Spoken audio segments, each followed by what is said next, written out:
Good night, Belizeans at home and abroad. My name is Leonard Brackett. I'll be hosting your program for the moment. Program number Belizean Affairs number 411. 411. Uh, I'm starting a little late today, a few minutes late. We have decided to change the starting time for the program from 8 o'clock Belize time to 7:30 Belize time, and from 6 o'clock California time in the USA to 6:30. So that will be our schedule until there's another change of time. As of right now, we'll just proceed with the pattern that we use for our programs. That is that we have a short prayer, after which we do a little scripture reading, and I'll just bow my head and say the prayer. Divine, loving Father, thou who art the creator of heaven and earth and all that in them are, into thy hands we commend ourselves, asking that thou would continue to guide and protect and bless us, thou knowest our hearts, our desires, even our most secret thoughts. We pray that thou mayest continue to let the words of our mouth and the meditation of our mind and the contriteness of our hearts be acceptable before thy divine presence.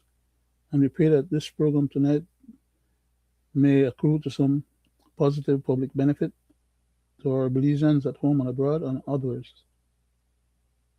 Please continue to bless our family members, friends, and loved ones wherever they are. Please bless those people who are in need of food and clothes and shelter. Please bless our country of Belize, its people and leadership, and this country, its people and leadership as well, and the rest of humanity. For we ask these mercies in Jesus' name. Amen. I'll do a short reading from the Bible, and I think I'll take a New Testament reading for tonight. Let's see what we're going to find here. I think I could read Matthew chapter 9. Let's see. That's Matthew chapter 7. Let's read Matthew chapter 7. And we'll start at verse 1. And it reads as follows: Judge not, that ye be not judged. For with what judgment you judge, ye shall be judged. And with what measure ye meet, it shall be measured unto you again. And why beholdest thou the mote that is in thy brother's eye, but considerest not the beam that is in thine own eye? That's a very strong statement there from, according to the scriptures, from Jesus' own words. And I'm wondering how much of it is befitting to our particular program tonight and all our previous programs, because we have done quite a bit of criticisms. We have pointed out quite a bit of shortcomings, oversights, ills, and transgressions. And we have made a lot of recommendations, some of which have been taken, well, the majority of which have been taken heed to, apparently, based on our track record, and some of which have been just dismissed, sometimes with contempt. Nevertheless, we're just trying to do our little part in regards to trying to hold the feet to the fire of those whom we elect to govern our country's affairs. And we're not dealing with saints, those we elect, nor are we any saints. So one way or another, we'll have some transgression on one side or the other of the aisle. The Prime Minister went to the House and read some numbers regarding our national debt. I will not belabor too much on those, because I presume that there's going to be a specific program on that. But just by passing, I just made mention to that. Um, we have noticed also that every time they go to the house, they seem to be inclined to speak about money. Everything is money, money, money. Of course, money makes the world go around. The cost of living is getting more expensive. You know, the economic situation in the country is getting more dire. We're not having as much tourism as we used to have before. We're not producing as much as we used to produce before. You know, the prime minister claims that the unemployment is so low that only 3% of the people who go look for job can't find a job. So we are at 3% unemployment. Uh, I think somebody is playing with the gentleman number, or they're trying to embarrass him to write things for him that allow him to go and speak to those issues in such a manner, only to have himself embarrassed, because there's no such thing as a 3% unemployment in a country that has 68% poverty rate, Mr. Prime Minister. Please take note of that particular specific concept. You don't have to be an economist. You don't have to have economists advising you. But please, stop it. Stop the bamboozling and the playing around with numbers. To start craziness that our country has a 3% unemployment. Not even the industrialized countries have no 3% unemployment, Mr. Prime Minister.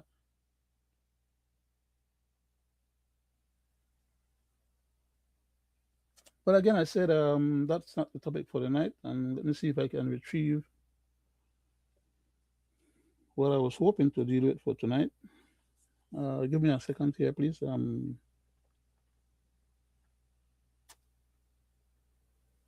Let's see. Okay.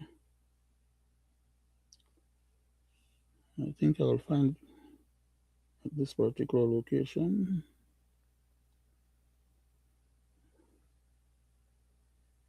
It is not there. That's not it. Okay.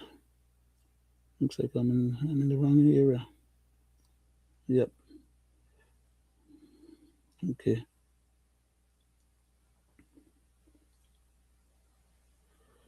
Let me see if I can find it here. If I can't find it here, I might have to belabor.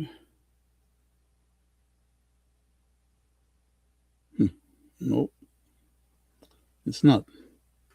Okay, so I gotta go at another location, see if I'm gonna get lucky.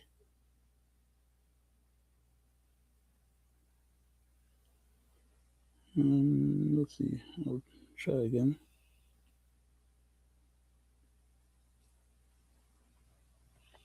Nope. Okay, so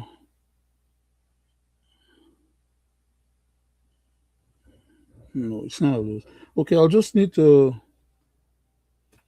ask for your patience to let me go and find the material I needed for tonight at another location. Just give me a few minutes here. Let me see if I can go to another location and retrieve it. Okay, hopefully I might be lucky to.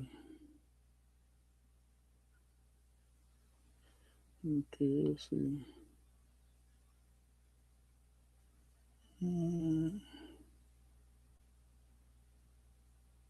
No, that's not it.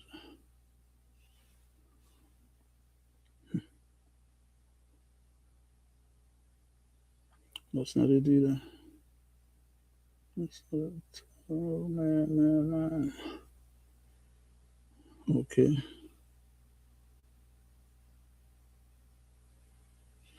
That's not it either. Look like I'm out of luck. Okay, here we go. I found it. Okay. Yep. We got a program finally. I thought I was like a dead duck in the water. I wouldn't be able to retrieve my stuff and maybe had to improvise for tonight. But I found it. Uh, I bore a little patience, and was able to retrieve it. Okay. Now, this article here that I'm about to deal with, it's from Channel 7 Belize. And I was so taken aback, I was so concerned with this particular item that I decided to use it for tonight's show in the absence of. I see someone in the background. Let me see who it is. Device not recognized. No, it's not. Oh, it's Mr. Roody Wade. Yes, it's the chairman for tonight. See, I was about to run away with his show, and let me add him to the. Yeah. Um, Mr. Wade.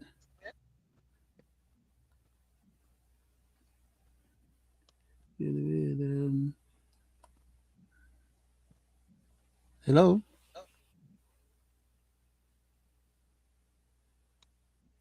Mr. Wade. I'm getting a little feedback on my. You hear me? I could hear you, sir. No, thank you. All right, Yes, all I was right. getting a little feedback just now. And I'm not seeing you though, but I can hear you clearly. I was just about to run away with I'm the on show. my phone right now because computer is down. I could see you now, sir. I could see you. I could see you. Uh, Let me It apologize. says live on this end though. You're live. You're live. Oh no, I didn't know you was on the show already. Oh, yes, Say sir. again? Yes, sir. What happened? Remember, we I start. didn't know you launched the show already. Yes, sir. I'm sorry about I'm not that. hearing you either. Yes, Anyway, I think I'll skip this one because I'm having some technical difficulties. So, because I'm not even hearing you. So, no, I could hear you though. say again? I can hear you clearly. You're on, but I can hear you clearly. Say again? I can hear you clearly. I'm not. It's okay. Uh, I was just about to Can't run I away. can't I can't hear you. So Oh, um, I didn't know you launched a show already. yes, sir. I launched at 7:30 Not Belize even, time. yeah. It's like you launched before Oh, time. Okay, it's all right. no, So just go ahead. It's okay. I can hear you. I can hear you, Mr. Wade, Me. and we're both on. So, um, unless you're saying that you can't hear me, right? Okay. So, look like I'm back on a solo for tonight then.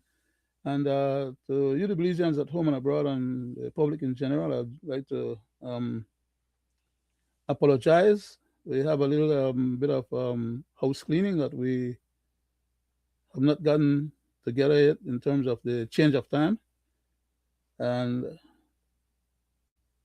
it seemed like Mr. Wade, who would have been the chairman for tonight, um, is not available. We were trying to make it work just now, and he can't hear me, and so he's off for right now. So I'll just, in the interest of time and the cogency of the program, um, he was supposed to be the chairman for tonight, and since we don't have him available, then I'll just have to do the next best, which is to present a backup program. And this backup program, by the way, let me see.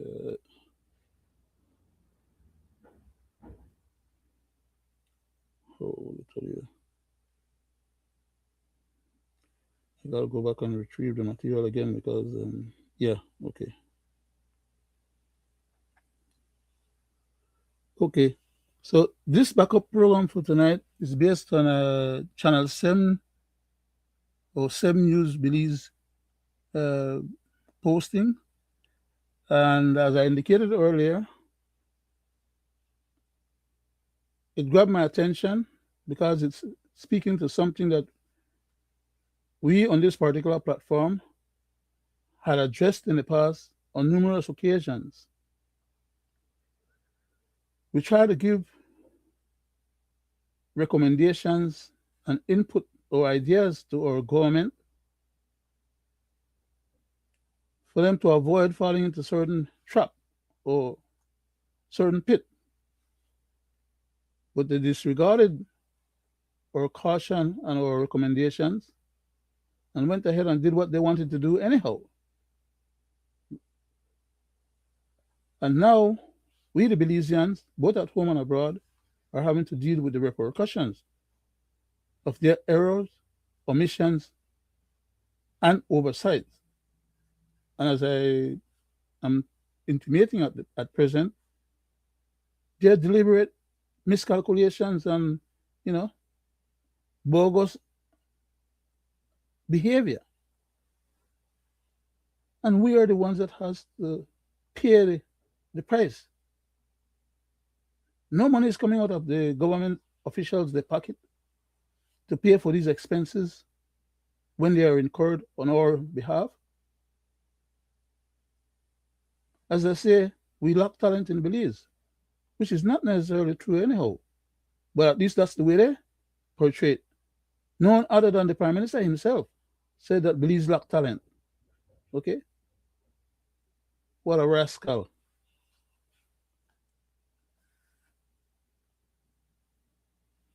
Anyhow, let me just read the material because it's a long reading I'm going to have to do. And hopefully, well, it's not all that long. It's long, but it's not that extra long. Let me put it like that. And I will be breaking in between these readings to make personal additional comments and or statement of I told you so, because we did told you so. You, the Belizean public and others who listen to our program. You can go back and research in our file of 111 programs with 110 previous to this last one, not 100, 400, by the way, I'm shortchanging myself, or program. 411 programs, including this one, we have broadcast before, or inclusive of this one.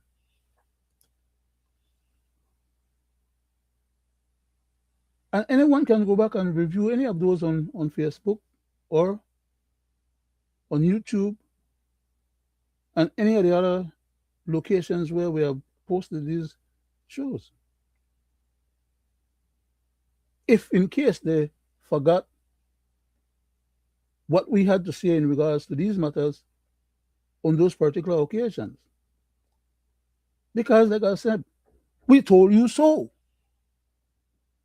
And we told those rascals so. And we asked them to avoid falling into that trap. But they didn't give a hoot. They didn't care. They are granted the power of governance because we dared to elect them. And so they decide to do what the devils they want and to, who cares about us? When in fact they're supposed to be operating and managing our government on our behalf.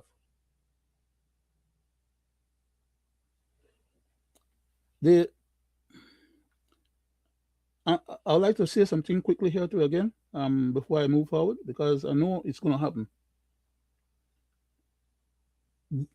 The article that I'm talking about, I'm reading it off my telephone device, as you would notice. And every once in a while, it goes off the screen, and I will have to go and find it or retrieve it in order to continue.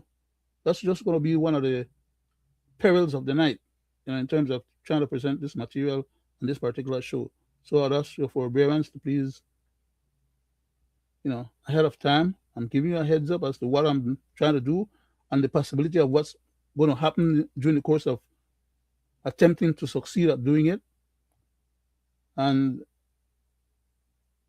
I don't want you to, the public or the listeners, to feel like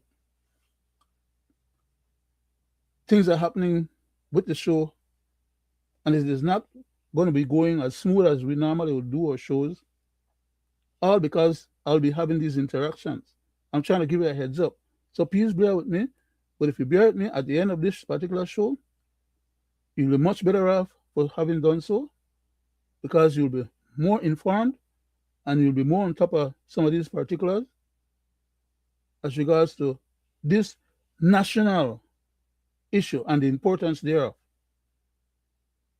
Okay, which is why I'm trying to preempt and I'm trying to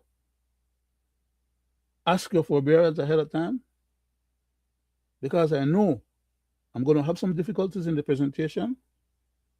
But if you bear with me, like I'm saying, it will be worth your while. So there I go. Um, as I indicated earlier, and I want to make sure I give the proper kudos and context and props to the people who posted this item, which is Channel 7 Belize. And I'm piggybacking on their posting for tonight's presentation. I think it is that salient or important. We're going to be dealing with the issue of the Feinstein tourist island that was stolen from him and given to some of the prime minister's buddies, which is contrary to the laws of our country, as per our constitution, which says that the government shall not take unto itself any private property except under eminent domain. So these jackals now are going to get cute and they're going to claim that they wanted to go and steal this man's property, dispossess him of it, create all kind of stuff in order for them to be able to have a justifiable reason according to them to dispossess him of his private property, which the Constitution forbids, except under an eminent domain category, which means that under eminent domain, if the government is supposed to take possession of private property or assets from anyone, first and foremost, they must try to negotiate with the individuals and, in addition, make sure that they are compensated for those property at market value, if not at least at some reasonable value that the court can then stipulate or decide. But when you acquire something under eminent domain, that's the power of the public authority acquiring those assets for a public purpose or public use. And in the case of this particular island, the government swiped it or attempted to swipe it because as of right now, the matter is still going through different levels of our legal system. It has gone through the first level at the Supreme Court level, where the government and some of their high-powered lawyers who are members of the Bar Association and who have leverage within what you call the judiciary legal counsel commission. You know, some of these people are power players and they pull hanky-panky behind the scene.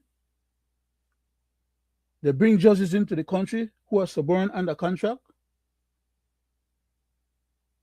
based on how they had ruled before in previous places where they had been judges. They look at their CV, they look at their temperament and their comportment, and they pick them to serve a specific objective. That is to say, not rule according to settled law, which is what they're supposed to do, but that they will rule according to the government's needs and desires. Otherwise, their contract is terminated and not renewed. We have had that as a matter of historical fact in our country before as well. So I'm not talking anything new or stipulating something that people should not be aware of or may not be aware of. I'm just contextualizing it to this particular presentation that I'm about to make here. So after taking Mr. Feinstein property, putting him into jam, colluding with the banks in order to try and dispossess the gentleman of his assets, and then turn around and put a receiver to hold on to his assets, only for that receiver to turn around and go and use those assets at a bank as collateral for loans much more than the original loan that the man had taken out. Now, I'm saying all this because some of that is not in this particular item that I'm about to read, okay? So hold that in your pocket. And while I'm reading this thing, you'll be able to see how the pieces add up, okay? And there's more that I'm about to put out. As I said, I'll be interacting back and forward with this reading material, contextualizing some of it as I read it and go along. And I'm hoping that I can avoid letting this material get off the screens so that I don't have to go and search for it again and waste air time or end up with blank seconds and minutes during the course of this presentation. I think I've repeated myself about 3 or 4 times there on that particular point because it will become part of the difficulties of this presentation. But please, like I'm saying, I'm begging you, bear with me. Channel 7 had published this particular essay that I'm dealing with, and it says, Feinstein turn up the pressure on GOB, which means Government of Belize, and ABL, which is a group of investors who the government took away Mr. Feinstein property and gave it to them. So Mr. Feinstein is turning up the heat or the pressure on them. It says, a U.S. congressman writes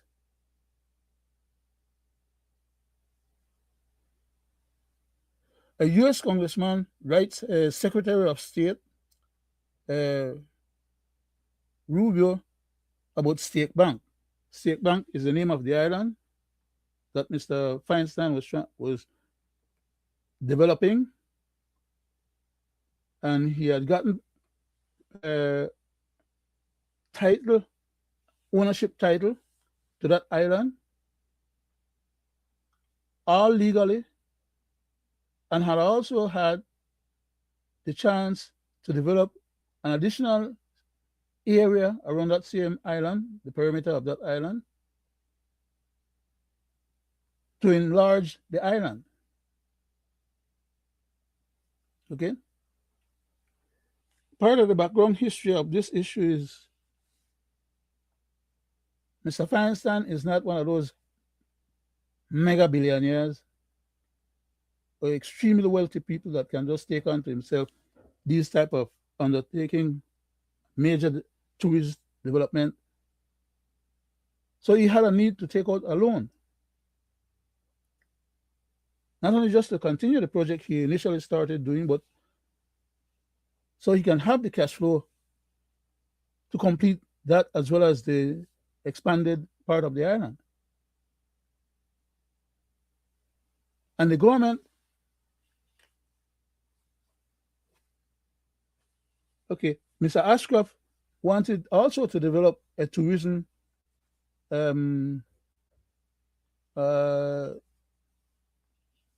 what you call it? He wanted to develop the port of Belize, which he had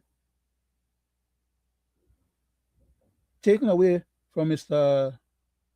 Luke Espat, who had borrowed some money from Mr. Ashcroft Bank and could not pay his payments on a timely basis. So Mr. Ashcroft had taken that port of Belize, which belongs to us, the Belizean people, because it was government property, but the PUP government under Mr. Musa had credited the port to Mr. Espat. with the idea that Mr. Espat would hold that port in uh, in trust for what was stipulated at one point as a retirement gig for the boys, meaning the boys, the big boys in the politics, right? They were dispossessing the government of its private of the government property and holding it over for themselves. But Mr. Espat went and took out a loan against that property, that Belize port. Oh man, I knew it was going to happen. I don't know how I'm going to get it back. No. Anyhow, yeah. So he went. He says, "Try again." So I gotta try again. I hope I'm not getting. Yeah, okay. I got it back again. I knew it was going to happen. I'm going to get messed up all through the whole of this program. So Mr. Espat lost the port or control of the port to Mr. Ashcroft, to whose bank Mr. Espat had gotten, I think it was somewhere between $38 and $40 million loan. And our government, instead of covering the loan for Mr. Espat outright and getting it over with, because of course the property is ours, it doesn't belong to Mr. It did not belong actually to Mr. Espat. He was just holding it over, like I indicated earlier.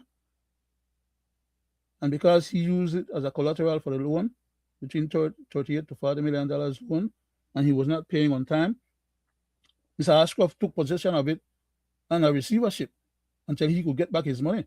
So the smartest thing to have been that the government could have done was to pay off the loan, $38 to $40 million, instead of doing what they end up doing, which was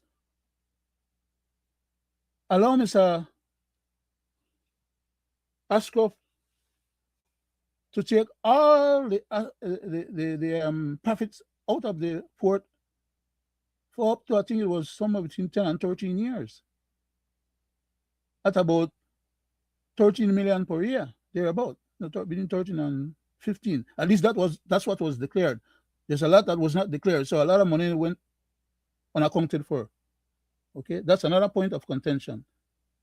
Okay, but we won't deal with that. There's too many different tentacles to this particular octopus. It has more than 8 tentacles. Okay, this particular octopus is a malignant octopus. Apparently, it got radiated with some kind of radiation, and he ended up having literally dozens of legs. Okay, all of which I cannot go into tonight in this presentation, but I'm trying to at least stipulate some of the background information, most of which is publicly known, and which after the fact now is historically documented. So it's not like I'm bringing news. Okay, but this matter became international when the United States government got involved. Okay, and a congressman actually wrote to Mr.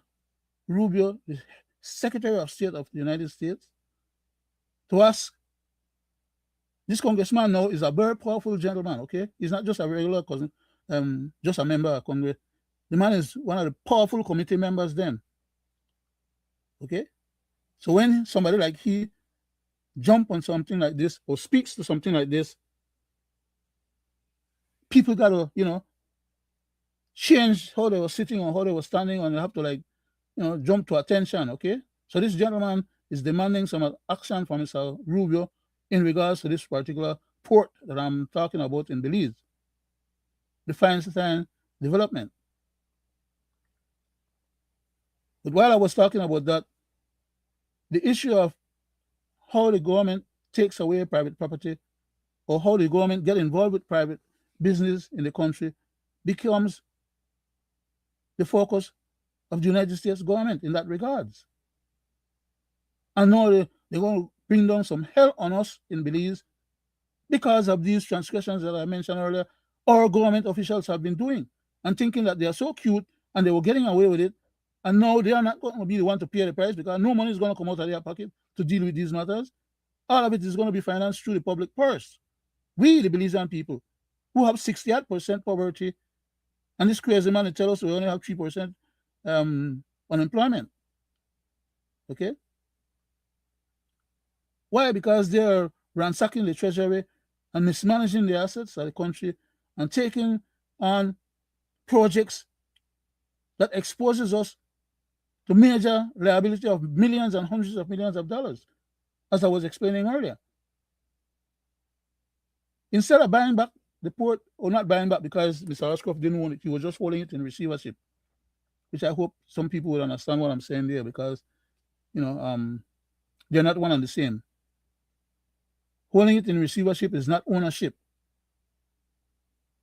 It's just a technical legal process by which somebody who have an interest in an asset can use the legal means by which to grab a hold of that asset until the owners of that asset or the people that controls that asset makes good and pay them what they owe. So what the government could have done, as I was stipulating earlier, pay off the loan. They knew that Mr. What's the gentleman? They knew that Mr. Espat couldn't pay it. Otherwise, Mr. Espat would have paid it and not lose the asset. But I don't think they care whether or not he lose the asset because at the end of the day, that was not their own personal private asset that they had spent money out of their pocket to buy. They credit it. And then by having it getting lost to somebody else, it still would not affect them or hurt them. So they acted with disregard and disdain, like I said earlier in my preface to the comments, that we are dealing with an onerous bunch of rascals acting as a government, but actually in more than one sense acting like a cabal of mobsters. Because for all intents and purposes, it is not derogatory and or slanderous and or for me to use those kind of terms or references in terms of these people's behavior. Because all I'm doing is describing their behavior. I proceed further. As I said, I'm going to be reading this thing, and in between reading it, I'll be throwing in commentaries or, as I go along. And that's part of what I just did just now. I was trying to fill in a little background there as regards to what the state bank issue is and how come the state bank became a problem, because the Prime Minister, they had to leave the issue of Mr. Ashcroft not getting his chance to develop his sport on our Belizean public asset. And the Prime Minister and his other cabal were trying to push that other port on us. What do they call it? Oh, man. Come on, I can't remember it. Portico. Was it Portico? I think I think that was the name. The Portico, the port that they were trying to develop with the help of some foreign shipping company. And it all came to it was a bad deal from the get start. Okay. And I think I need to not read anymore right now. Just stop for a second, and I hope I don't lose this thing. I need to keep moving it so it stays on the screen, because I need to fill in another part here now that I brought up this name about Portico. Portico was a scheme where the Prime Minister and his cabal, Mr. Geg and some other people, pretended to be Belizean investors who was going to build a port, a private port, to which they had no experience, no knowledge, and no funding or financing. But it was intended to be a dead race thing on which they will push this thing forward as far as they could go with it, with the support of the Prime Minister and members of the cabinet, authorizing it under the aegis of the authority and powers of the state. another way again of giving us another bukut. Okay? And a blue bukut at that, not just a regular bukut. But the man they were caught, and we bust them up enough to the point where they got embarrassed. They took the matter to the Congress, to the House of Representatives, and they tore up the document. Okay, after taking the matter to cabinet and trying to pass it into legal format so that the House of Representatives could have supported them with their super majority, and it would have been a done deal, and the country would have been on the hook for whatever the damages that would have ensued. But we didn't give in, and we still engaged with that issue until it blew up in their face. Until the Prime Minister had to go to the House of Representatives, tear up the document, and said, it's done and over with. When in fact, while he was tearing up that copy of the document, the original was still in his office being worked on. The scoundrels, okay? After the fact, we were able to find that out to be the fact, as we were stipulating that matter to be. We knew it was a clown show that he was putting on when he was tearing that document, because weeks after that, he confessed that they were now doing a different draft, which they are working on, and which they will, pursue, because they had already entered into agreement. I think it was in Miami that they went and had some agreement with the tourist company. And apparently Mr. Gegg was fronting. Let me not get into the details of this, because the details are on this track. The bottom line is that we had 3 ports that was being contemplated in Belize, right there in Belize City and its vicinity. But the Prime Minister and the Puerto Rico, they were trying to give Puerto Rico a specific agreement that no other port within 25 miles would be able to develop, which then would have pushed out Mr. Feinstein Port out of, while Mr. Feinstein Port was much more advanced than theirs, that they were just contemplating, as well as the Belize Port, or Belize Port had existed, for decades before. But they wanted to come now with this new Puerto Rico deal and kick out everybody else. And nobody else will be able to develop a port within 25 miles of their port. So it was a sweet deal that they were trying to pull. And like I said before, it didn't happen, because we bust their ass enough that, we exposed them, and the whole thing collapsed. At least that's the impression that all of us have as of right now. Who's to tell if someday they might not even pull it out,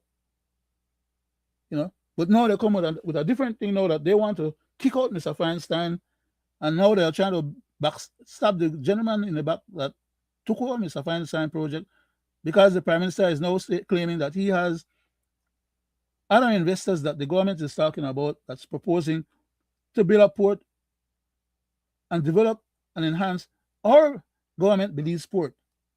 What do you think will be the outcome of that? When you have these foreign billionaires who have experience in port development, and who are ship builders and who have shipping companies, they have money coming out their ears to spare to do such a development. You think they're going to develop that and let that continue being the property of the government? They will end up owning our government property again. After Mr. Briceño paid out almost $500 million to get back the port that was mortgaged, or not mortgaged, but was used as collateral for a $38 to $40 million loan. He went and paid out almost $500 million to rescue that port. How the hell can you go from $40 million to almost $500 million?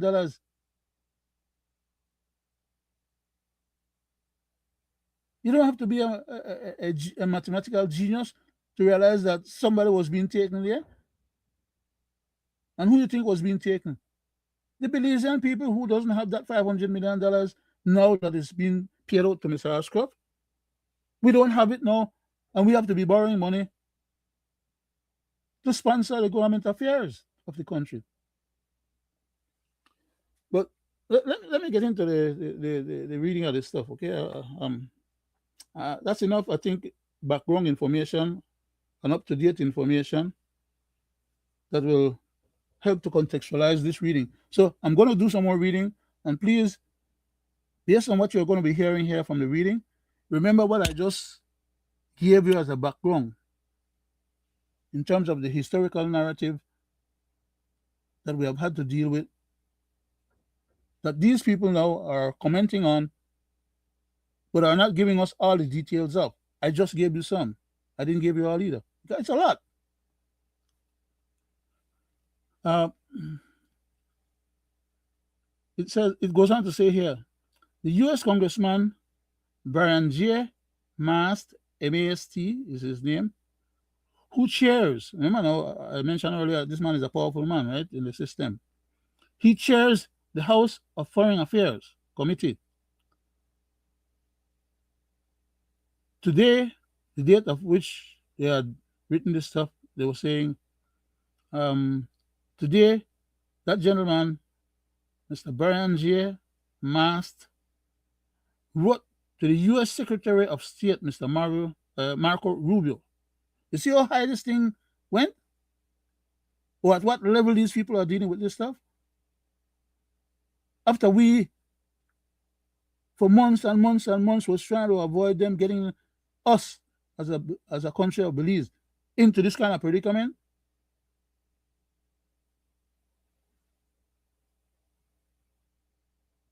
It pisses me off that, I mean, we have to be having all these high-powered people now into our local Belizean affairs, trying to bring pressure down on me, on us, as a small little country of less than 1 million people. Okay? We have about 500,000 at home and another 500,000 abroad. And we, the Belizean people, are the ones that have to, the thing disappeared from me again after. Oh man. Yeah. While they come, my stuff is going through some changes here right now. So, okay, I want to go back. Yeah. I got it just now, but oh man. Okay, just bear with me for a second. I'm right here close to it. I got it back already. I'm figuring out how to get it back quick as often as it disappears, because I know it's going to be disappearing a few times. Anyhow, I was intimating just now that I'm totally flabbergasted and upset, and besides myself, okay, because we told them so over and over and over, not once, twice, or 3 times, multiple times. We told these guys, stop acting like jackals and stop behaving as scofflaws and stop ripping off the country and stop breaking the Constitution and stop taking people's private property. And then they use that ruling that they got from that sovereign judge to go around the country and they dispossess other people of their private property under the guise that our Constitution does not exist anymore and the laws of the previous settled laws and settled cases has no bearing anymore, because now, based on what they are now doing from the reading of that bogus judgment, which could have been overturned had it gone to the appellate level or local appellate level, or it could have been overturned at the regional jurisdiction appellate level for the Caribbean Court of Justice. But they didn't want to go there because they didn't really want a serious ruling that would have reversed the compromise judgment that the previous judge had made and established the Constitution and the rule of law that they would have had to abide by. A bunch of jackals. But anyhow, so this gentleman, Mr.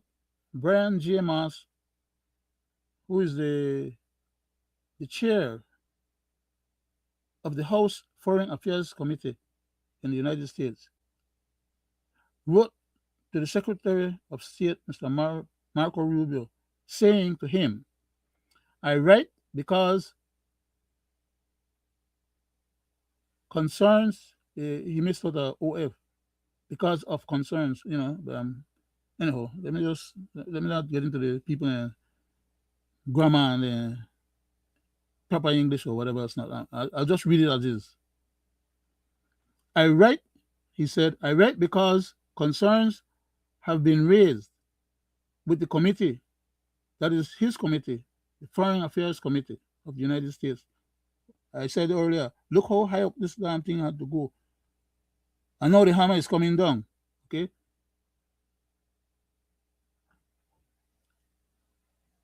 Have been raised. He says, I write because concerns have been raised with the committee regarding the state of regarding the state of rule of law in Belize, which is what we've been complaining for years now. Okay, nothing new, but we don't have any powers. See, we trust our powers to our local government officials. So now it's going to take outside powers and influence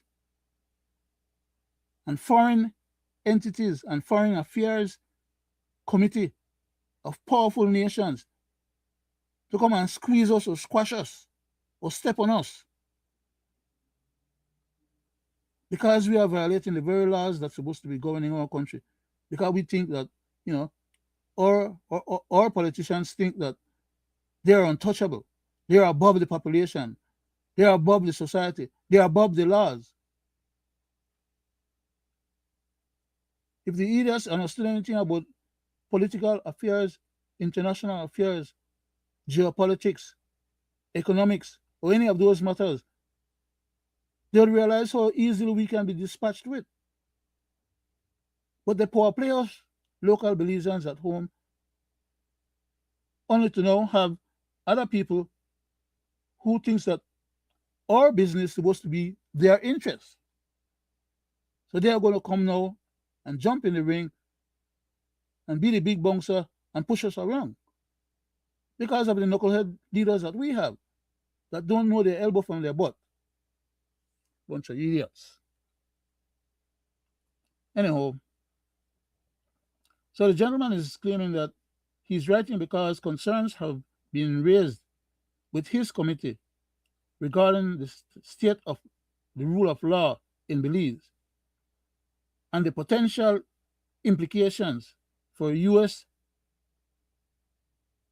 strategic interests and American investments and the bilateral relationships, blah, blah, blah, blah, blah, triple dot, which means a whole lot of other things could have been said or would have been said that wasn't said until he got to the end of that triple dot. And he goes on to say, I would appreciate the department, which is the Department of State or the State Department, assessment of recent investors' dispute involving compulsory land acquisition to determine whether whether these issues warrant closer United States attention. Belizeans? And we realize how deep up we want backside we leaders are pushing their head and our heads.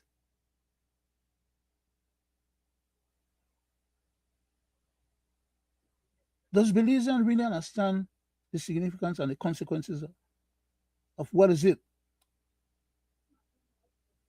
that we are getting ourselves involved with? The rule of law requires that the government does not violate the constitution of the country. So they should not have gone and tried to dispossess Mr.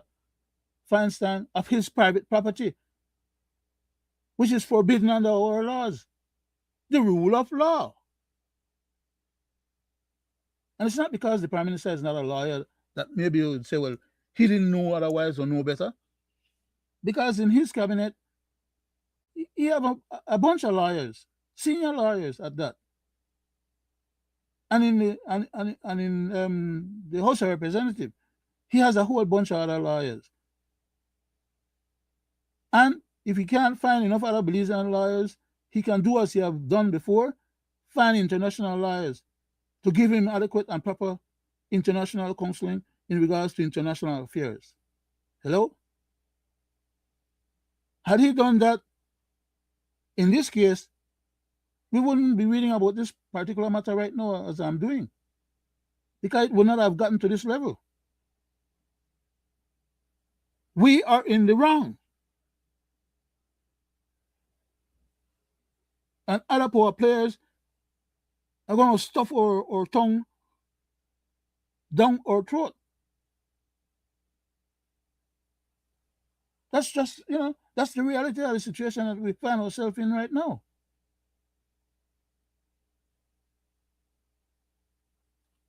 You take might and trying to create right, and when real might step on you, you got nowhere to go.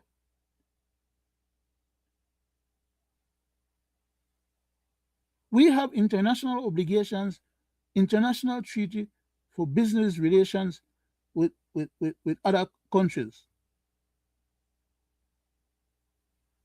And every time we step into these foreign entanglements, our treasury bleeds money by the millions and hundreds of millions of dollars that we as a poor country with 68% poverty, some people can't find a top ramen to eat in 24 hours before the next day start, and they have to go and see if they could come up with another one or some other way of surviving. We are an impoverished country. Yes, there's few of them that are elite and successful, or maybe have money, or know where the next meal is coming from. But the masses of our population does not deserve this kind of transgression on the part of our leaders. And then they keep going and borrowing money abroad in our name, that they will leave office and not pay, that other future generations will have to find a way to pay, or will have to starve while the payments are being made. I'll read a little bit more about what this gentleman was saying here. Okay.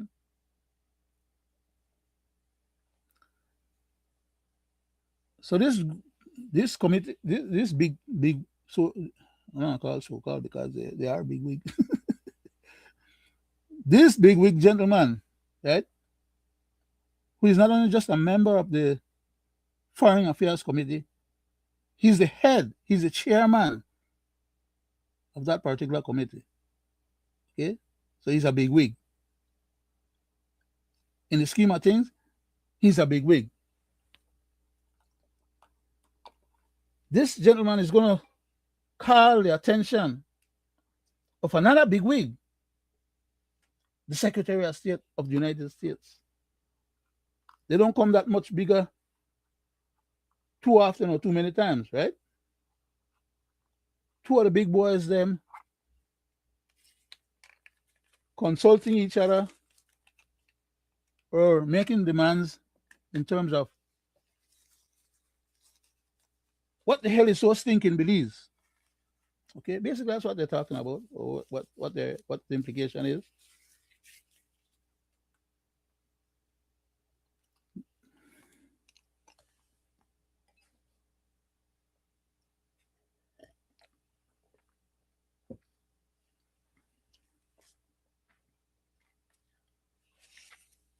Does something stink in Belize? That the stench has gotten all the way from Belize to the United States and troubled the administration of the United States personnel? How stink does that have to be? To get from way there to here and having such effect and repercussions as I've just read about just now, because I'm going to read some more. And as I read on and continue commenting, we will see how dire the situation really is. Okay? I'll do a little bit more reading. The essay goes on to stipulate as further, as such. Mast which is the name of the gentleman, MAST. Mast goes on to point to State Bank. Remember we discussed about State Bank a little earlier, which is owned and controlled by Feinstein, who was developing a tourist destination out there.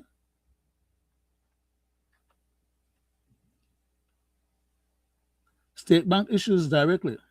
Okay, Mast goes on to point to the State Bank issues directly, saying disputes such as those surrounding the State Bank Island cruise port project, which involves compulsory acquisition proceedings and competing ownership claims, underscores why Belize must ensure its legal institutions and business environment are strong enough to give investors confidence that their rights will be protected. He went on to say, I would like to understand the department's current assessment, referring to the State Department. Okay, he's talking to Mr. Rubio now.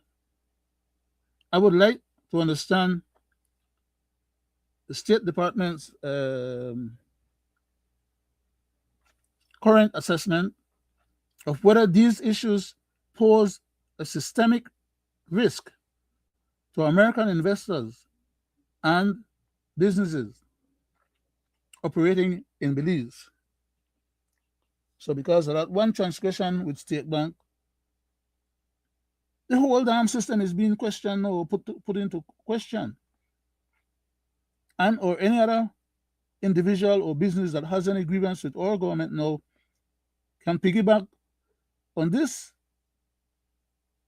Because believe me, this stuff here that we're talking about or reading about, it's not going to blow away like a little breeze. Like we are used to say in Belize, right? Oh, yeah, just blow over like one little breeze. This kind of crap you don't want to blow over like one little breeze. Because you already realize or should recognize that at this level here,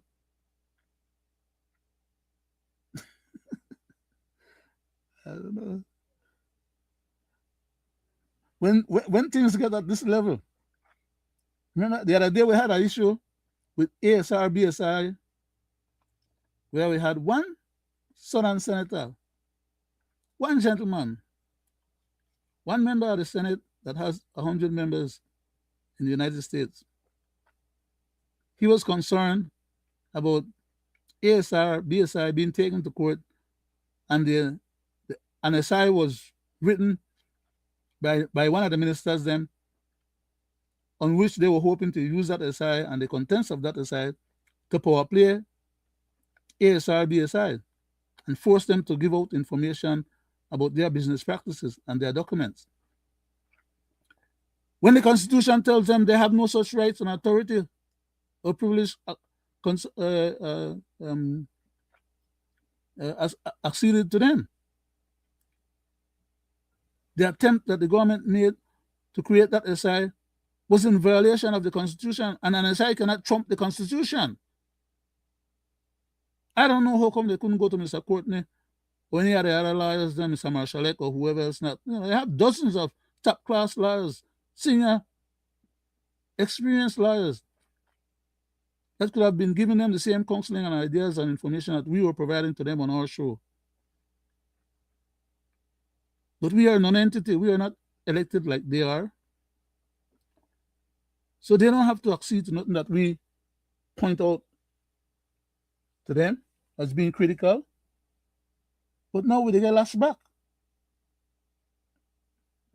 Okay? Because when matters reach to this level here, of this level of US personnel turning around and turning the whole system on us, we think we're an independent country.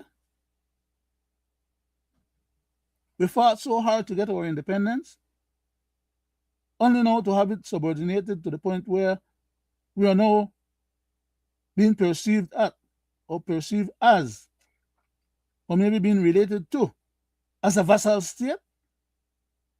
Because we don't have no kind of ways or means to be able to survive these type of pressures when they bring down these kind of Hamas for we head in Belize. How the hell are we going to resist or resist or address these matters? We already violated our own constitution. We violate our own stare decisis laws, settled laws. We're upsetting the whole system just in order to kowtow to a few mobsters. Okay? Those mobsters wants to go and steal the property from somebody else. And you as a government must step in the way, take it away from the owner under false pretext that you're taking it under eminent domain and for and on behalf of, and for the use and benefit under eminent domain of the Belizean populace and public. When in fact you take the damn thing and we don't own it because you never transfer it into our name. You took it from Feinstein and transferred it straight into the what the name here? What I got? Let me see. There's a name here that they use. ABL. Okay. The Prime Minister took Mr. Feinstein property and had his government transfer that property not into Belize government's name for us to own it, not even for us to get one share of that particular company. You know, ABL got title to that property that should still belong to Mr. Ashcroft. Not Mr. Ashcroft, Mr. Feinstein. And as of this point in time that we're still discussing here, the matter has not been settled in terms of making Mr. Feinstein happy to have bought him out at a reasonable price that he would have been willing to accept, as well as compensating him for some future investment that he would have had, that he would have been able to capture out of his investment that he had already made. There are ways how you could do those things. Buy the man out. The people who run this company, ABL, they are multi-billionaires. They could have buy out Mr. Feinstein easily. And Mr. Feinstein would have just walked away, and we would not have been having this discussion tonight as part of our program presentation, because we would not have had a scenario where the chairman of the Foreign Affairs Committee is now questioning our governance system and way of operating. And him demanding of Mr. Rubio that Mr. Rubio State Department gets into foreign affairs, and pull it to whatever degree necessary to make sure that any American investors and or the rule of law in Belize is treated correctly or related to correctly. Why? Because we have a bunch of scums who are running our system and who are bamboozling the process. And, you know, I don't know. I mean, just having a discussion on these guys makes my blood boil. Because there's no reason for them to be so conniving and so wretched, man. The people elect them in good faith. The people trust them. In fact, the people went back and re-elected them again because they believe that these people should be able to do right by us. But I don't want to go there yet because that's for another topic on another day. Let me stay with this particular one. Time is going, and I don't want to run out of time. Like I said, it's going to be lengthy, and let me see what's going on here. Okay. Yeah, let me skip that one. I'll go to another paragraph. The essay went on stipulating by saying that he, Mr. Mast, right, the chairman of the United States Foreign Affairs Committee, I think um, and I think this was in the House because there's also a Foreign Affairs Committee in the Senate. Okay, so those of you who are listening to the program who are not familiar with that process, procedure, or protocol or system, just be aware of what I just said to you just now as being something that you have to recognize or differentiate or understand. So this gentleman was from the House of Representatives, basically, not the Senate. Okay, and he's the chairman of that committee. So that's a very powerful committee that deals with all international affairs. Um, the gentleman went on. Uh, he requests. I'm sorry. He requests. It's not written correct, and so I'm having a okay. Like I said earlier, I think I stipulated once. I'll just read it as is, rather than as it ought to be or that I think it ought to be, because that's not my right to alter these people. I'm trying to convey the understanding or the impression, but if it's not written, let me stop disparage other people's effort. Let me just stick to the point and let's move on. He, Mr. Moss, of course, that's the person that they're referring to, which is not clarified here. I still do saying that. Requested that Secretary Rubio, he requested Secretary Rubio to have the Department of State assess the current state of rule of law, judicial independence, which is what in Belize now we're starting to lack because the judiciary is not independent anymore or is not allowed its independence anymore because of the transgression of the executives. There is no separation of powers, in other words, because these idiots are trying to turn us into a dictator or a dictatorship country. Um, let me continue to read. Uh, he wants the Department of State to assess the current state of rule of law, judicial independence, and property rights, which we are, like I said earlier, we're having a major problem in the country right now. And it goes far beyond just this particular case. As regards to property rights, protections in Belize, with particular attention to whether the investment climate for American business has deteriorated and what factors are driving investors' disputes in the country of Belize. So he wants Mr. Marco Rubio to get on the ball. Shucks.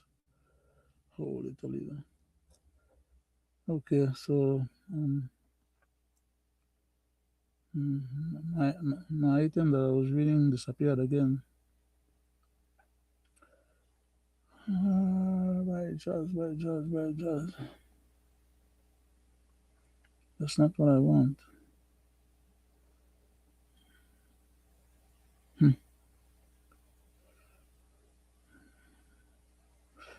Please spare me a few seconds here. I'm trying to get back to the material, and for whatever reason, it's not allowing me to do so. So,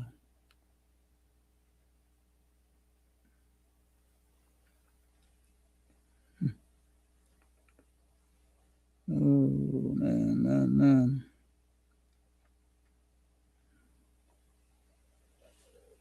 Oh, this is not funny. Okay, I think I'll find it again. Yeah, threw me for a loop just now. I had to be all over the place, searching. I found it again. I wish I could have just locked it in, but that's not the case right now. So Hmm. Okay. Let's stop bumbling and mumbling because time is running. Got 15 more minutes to go, and I hope that I'll be able to meet that target. Um, I'll go on. I'll read another paragraph of the same essay from Channel 7. It says, the Feinstein family, which was the original owner of State Bank, which I stipulated earlier as part of the um, preface to the program, also put out a release welcoming the letter, that is to say, the letter from the congressman to to the Secretary of State, Mr. Marco Rubio. The State Bank owner, previous owner, Mr. Feinstein, uh, put out a letter expressing appreciation for those people's concern about what's going on in Belize and what the government of Belize is trying to power play and do, contrary to its constitution, contrary to good governance, and contrary to good order. Uh, the Feinstein family, which was the original owner of State Bank, also put out a release welcoming the letter, saying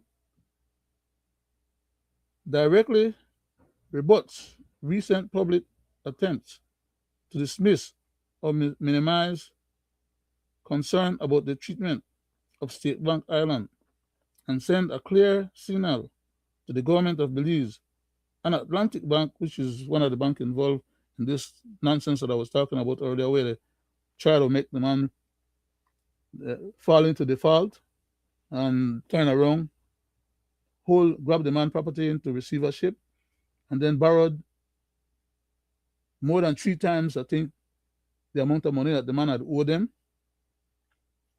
so that the man business gets into 4 times the debt or the indebtedness of what he originally had owed the bank in terms of the loans that he had gotten to finance his business.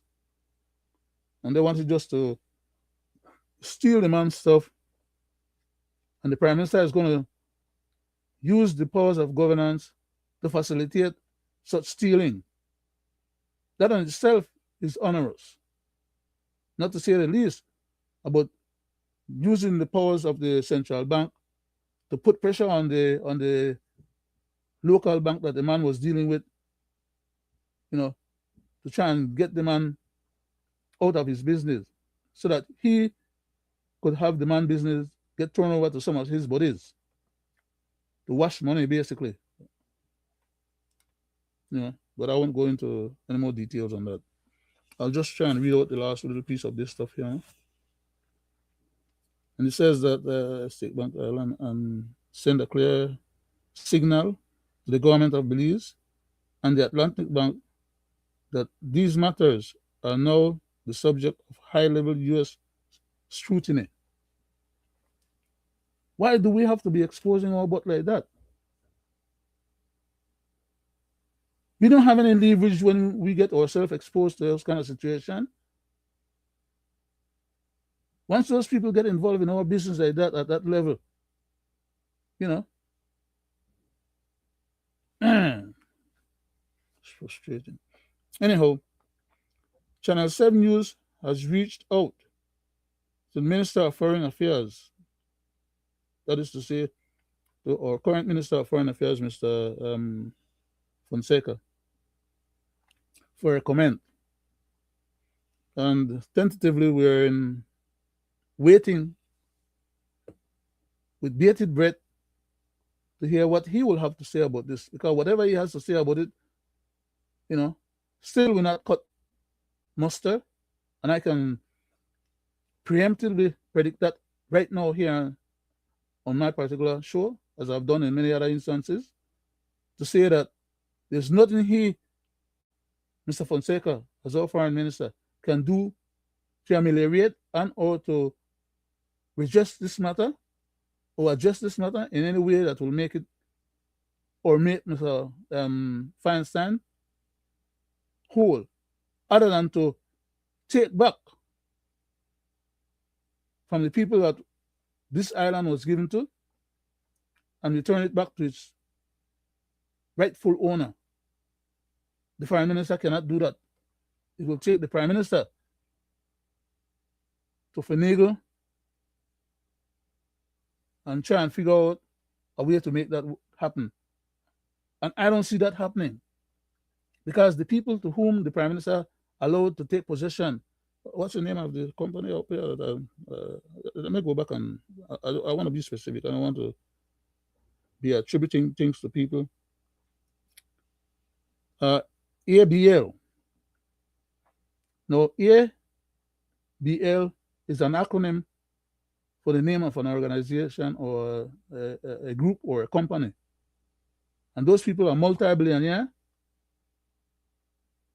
They are power brokers and power players when it comes to international affairs. And we Belize, as a small little country, and our prime minister, as a jackal, have no kind of sway or say with those people. He got into bed with them, and all they're going to do now is play him. But they can't play America. They can't play the congressman. They can't play Mr. Rubio. But they could play we. So they sucker we and use we powers and authority of governance in Belize and put us in a compromising situation that they can't get us out of now. Because as I just said, the foreign minister, no care what he say or what he do, he don't have the power, authority, or anything that will help to make this matter not having been or become what it now is. Nor can he reverse it. And neither can the prime minister, as I stipulated earlier. There are a bunch of jackals and idiots that deals with power players above their pay grade. And when things go bad, they run and scamper like cockroaches. But they leave us, the small, defenseless pauper country of Belize, to hold the bag and to find a way to come up with the money to pay for whatever damages ensue. What a tragedy and a travesty. That we should entrust our governance to these bunch of knuckleheads whose interest is all about the big hustle. Okay? It's not about governance, much less good governance. Otherwise, we wouldn't be here. And being here is not as bad as being there, where they're going to take us by the time this matter becomes resolved.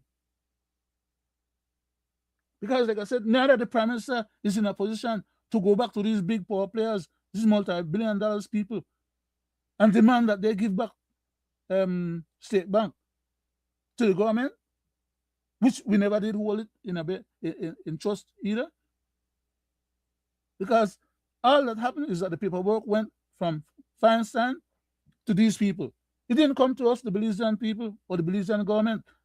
We never did own a share in any of this process. Nor are we expected to own a share in it after it gets resolved. At the best we can hope for is that the matter goes to court, to the foreign court or to a Caribbean Court of Justice, and they rule against us again, like other times. And we, the Belizean people, have to find a way to come up with the money to pay for the outstanding debts relating to those craziness that our leaders they put us in. I can put my head on the block now and tell you that Mr. Briceño probably thought at the time he was swinging that deal, taking away that property from Mr. Feinstein and giving it to his buddies at whatever the name of the company is that I just called out just now. He thought that was over with, and that because they are so big and powerful, that somehow or another, Mr. Feinstein will not be able to fight against them. And at some point in time, the matter would be resolved because these people, if they were smart enough, would have just bought out Mr. Feinstein, like I said earlier. They got the money to do it. But they won't save the prime minister because the prime minister was stupid enough to give these people, to accept from these people a claim that if anything happens to Belize as a result of this transaction, they are going to step in and help us. Mr. Briceño is acting the same way like Mr. Musa, who went and gave our private telephone company to Mr. Prosa. He said he sold the man the company, only for us to find out that he sold the man the company on the basis of a promissory note, while the man was taking out all the assets, all the profits out of the company and sending it abroad. That's how honest these jackals are. And we have the facts historically in black and white. So I'm not being unkind when I'm classifying them as jackals and I'm describing their behavior. Their behavior is worse than my description. Makes people mad, man. Because, these guys know we're a poor country. There's no reason for them justifiably to put us in any worse situation than we are. Not a penny is coming out of their pocket to deal with these matters. But yet our people have to be suffering. And the money have to be going to foreign bank account in the millions of dollars while people are starving at home. No, they're not starving because they're getting their salaries and their perks, and they got all their different companies, their real estate companies, they got their land companies, they got their cane farming, they got their as in the case of the Prime Minister, he have also his telephone companies. Then he also has his internet companies. He also have his TV issues. He also have gas company. He also have his cattle company, and he's getting residual monies from his father. So these idiots have money coming out their ears. They know where the next bill is coming from every day. And according to them, to hell with the other 68% that are in poverty. Now, yesterday he's going to go to the house and boasting, beating his chest about only 3% of the people. Now, listen how the idiot gets smart, right? He's going to tell us on the record in the house that only 3% of the people who seeks a job or went to look for a job are unemployed. So therefore, by that measure, according to him, the country only have 3% unemployment. How much of an idiot this person has to be, other than to say, well, okay, he thinks that we are the idiots, that he can bamboozle us by telling us those kind of craziness, and we don't know better, and we just swallow it. When around us, we can see people are starving.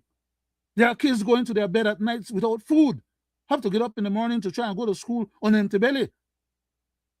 That's how honest these people are. And when anybody gets up and say anything about it, they want to feel like, well, you're condemning the system, you're condemning the government, you're not being kind to the government. Listen, man, I'm almost at the end of this program. I'm getting a little hot under the collar right now. I don't want to disrespect this program or the people who listen to my programs, and let them have to see the other side of me and realize, that I can be as devious as any of these rascals, okay? Because as far as I'm concerned, I wouldn't mind putting them both the bridge foot, tie them up, flag them both until they get to Central Park, and turn over the flagging to somebody else. That's what these kind of human beings deserve, okay? To be treated, as criminals for the criminal contempt that they have towards our people and their behavior towards our people. All they do is try and figure out what the government owns as a public asset, and try to figure out how to turn it over to themselves or their colleagues or their friends so that they make the money instead of the treasury makes the money. That's how honest they are. And I don't take kindly to people like that holding the governance powers of my country.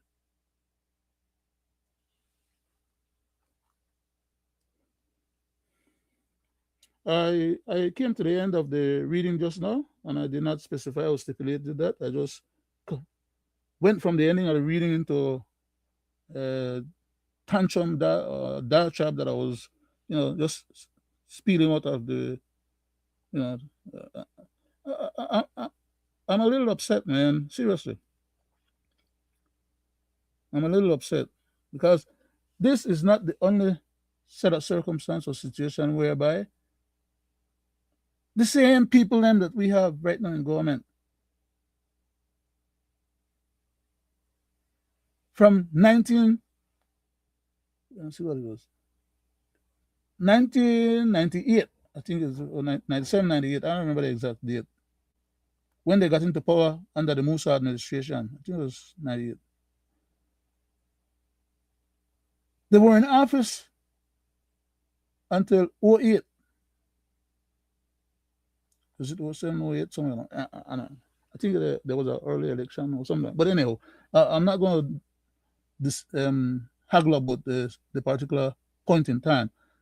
But for that period of time, through 1997, 98, thereabout, when they won the election, I think it was 98 if I'm not mistaken, until 08 when they lost.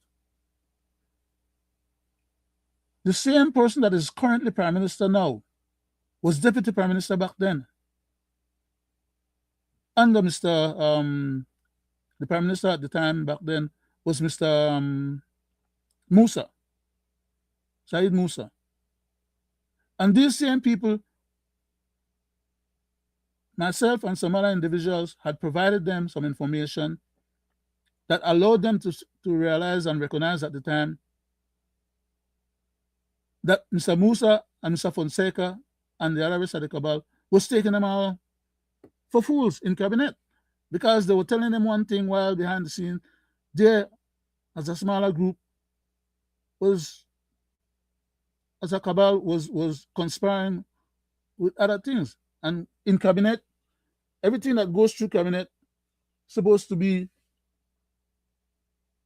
under the Secrecy Act and under a consensus resolution. That is that any matter that's discussed in cabinet or concluded on in cabinet, it's the purview of cabinet, and they're all in on it. When in fact, some things were happening in cabinet that not all of them were in on. And we provided that information, which then turned out to become what we now historically recognize and remember as the G7. And one of the members of that G7, or one of the leaders of the G7 at that time, was the same Deputy Prime Minister then, who is now currently the Prime Minister of our country, Belize, Mr. John Brisenia.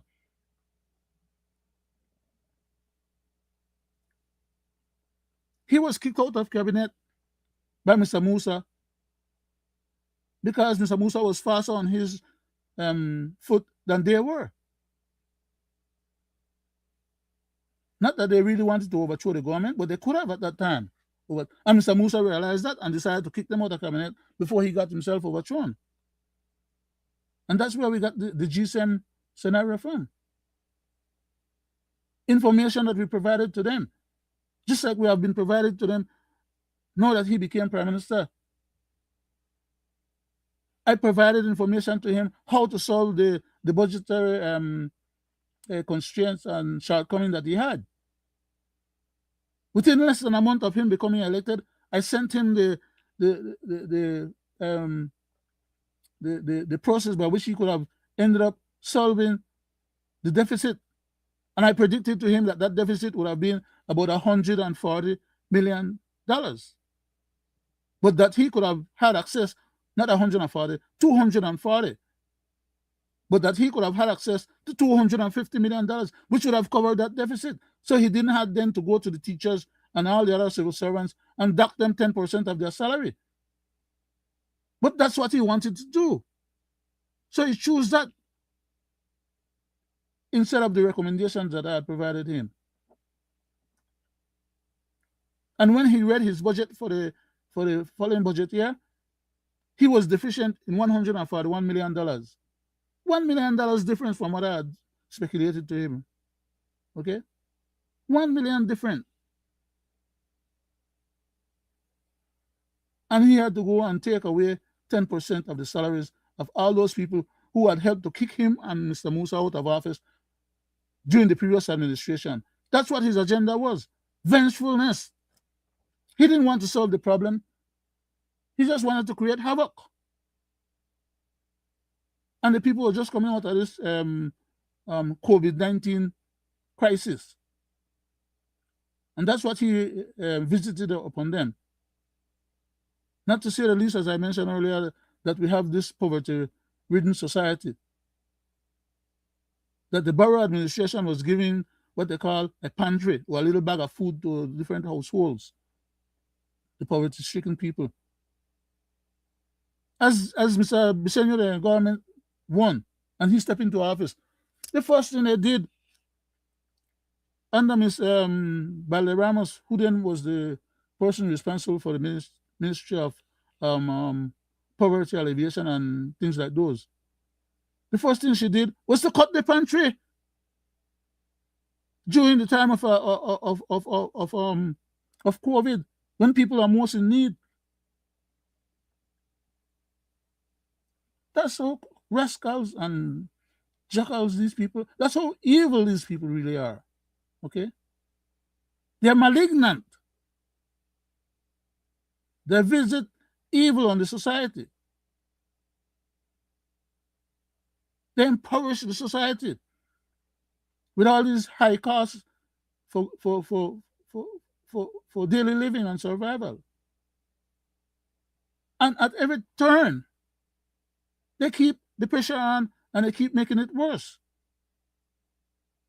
There's no governance for the people to alleviate the people of their impoverishment. And yet, some of the people go ahead and elect them, all because of allegiance to a party rather than allegiance to their own survival.